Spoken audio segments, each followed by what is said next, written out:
Friends, स्वागत है आपका हमारे YouTube चैनल पर। फ्रेंड्स, आज के इस वीडियो में हम बात करेंगे कक्षा 8 की पाठ्य पुस्तक सामाजिक विज्ञान के भाग 1 इतिहास हमारे अतीत पाठ 4 आदिवासी दिकू और एक स्वर्ण युग की कल्पना, जिस पाठ का हम कंप्लीट सॉल्यूशन जो अभ्यास पुस्तक में आए हैं उनका सॉल्यूशन करेंगे। चलिए शुरू करते हैं। फिर से याद करें, रिक्त स्थानों की पूर्ति करनी है। यहाँ पर कुछ रिक्त स्थान दिए गए हैं, उनकी हमने पूर्ति की है। वो आंसर इस प्रकार है। अंग्रेजों ने आदिवासियों को जंगली और बर्बर लोगों के रूप में वर्णित किया। दूसरा है, झूम खेती में बीज बोने के तरीके को बीज बिखेरना कहते हैं। नेक्स्ट है, मध्य भारत में ब्रिटिश भूमि बंदोबस्त के अंतर्गत आदिवासी मुखियाओं के स्थायी स्वामित्व मिल गया। नेक्स्ट है, असम के चाय बागानों और बिहार की कोयला खदानों में काम करने के लिए आदिवासी जाने लगे। अगला है, सही या गलत बताएं। पहला है, झूम काश्तकार जमीन की जुताई करते हैं और बीज रोपते हैं, ये कथन गलत है, यहाँ पर लिखेंगे गलत।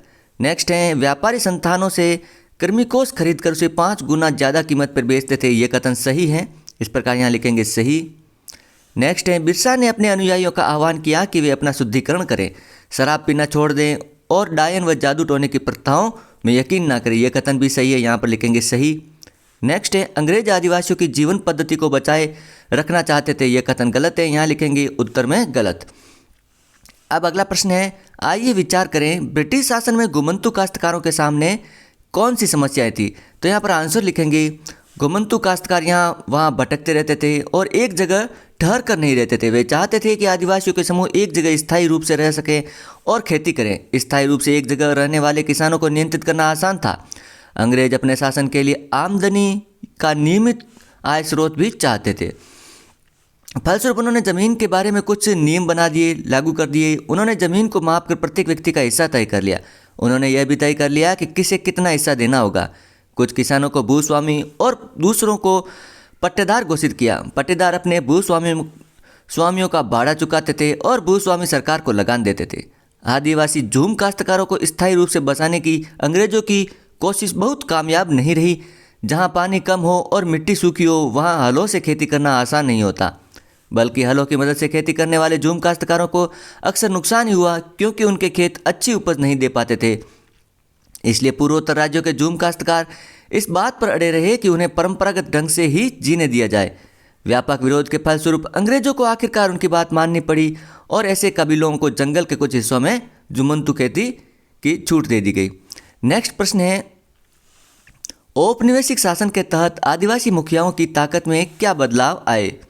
तो आंसर लिखेंगे, अंग्रेजों के आने से पहले बहुत सारे इलाकों में आदिवासियों के मुखियाओं का महत्वपूर्ण स्थान होता था।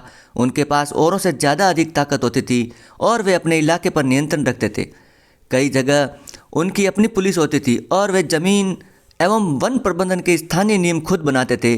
ब्रिटिश शासन के तहत आदिवासी मुखियाओं के कामकाज और अधिकार काफ़ी बदल गए थे। उन्हें कई कई गाँवों पर जमीन का मालिकाना तो हक मिल रहा, लेकिन उनकी स्थानीय शक्तियाँ छिन गई और उन्हें ब्रिटिश अधिकारी द्वारा बनाए गए नियमों को मानने के लिए बाध्य कर दिया। उन्हें अंग्रेजों को नजराना भी देना पड़ता था और अंग्रेजों के प्रतिनिधि की हैसियत से अपने समूह को अनुशासन में रखना होता था। पहले उनके पास जो ताकत थी, अब वह नहीं रही। वे परंपरागत कामों को करने में लाचार हो गए थे।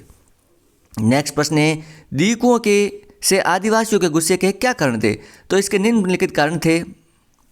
आदिवासी लोग बाहरी लोगों को दीकू कहते थे। दीकुओं ने आदिवासियों की जमीन छीन ली थी। दीकुओं ने आदिवासियों का अधिकार और आज़ादी भी छीन ली थी। दीकुओं ने आदिवासियों को गरीब और कर्ज में धकेल दिया था। आदिवासी लोग इन्हें भारी शैतान मानते थे। यही उनके गुस्से के कुछ कारण थे। बिरसा की कल्पना में स्वर्ण युग किस तरह का था। आपकी राय में यह कल्पना लोगों को इतनी आकर्षक क्यों लग रही थी। इसका आंसर लिखेंगे इस प्रकार, बिरसा की कल्पना में स्वर्ण युग एक ऐसा समय था जब मुंडा लोग दीकुओं के उत्पीड़न से पूरी तरह मुक्त होंगे। बिरसे के स्वर्ण युग का संबंध मुंडा लोगों के अतीत से भी था। इस युग में मुंडा लोग अच्छा जीवन व्यतीत करते थे। वे तटबंध बनाते थे और कुदरती झरनों को नियंत्रित करते थे। वे पेड़ और बाग लगाते थे और अपना पेट भरने के लिए खेती करते थे। यह वह युग था जब मुंडा अपनी बिरादरी के लोगों तथा सगे संबंधियों का खून नहीं बहाते थे और ईमानदारी से जीते थे। बिरसा चाहते थे कि लोग एक बार फिर अपनी ज़मीन पर खेती करें, एक जगह टिक कर रहें और अपने खेतों में काम करें।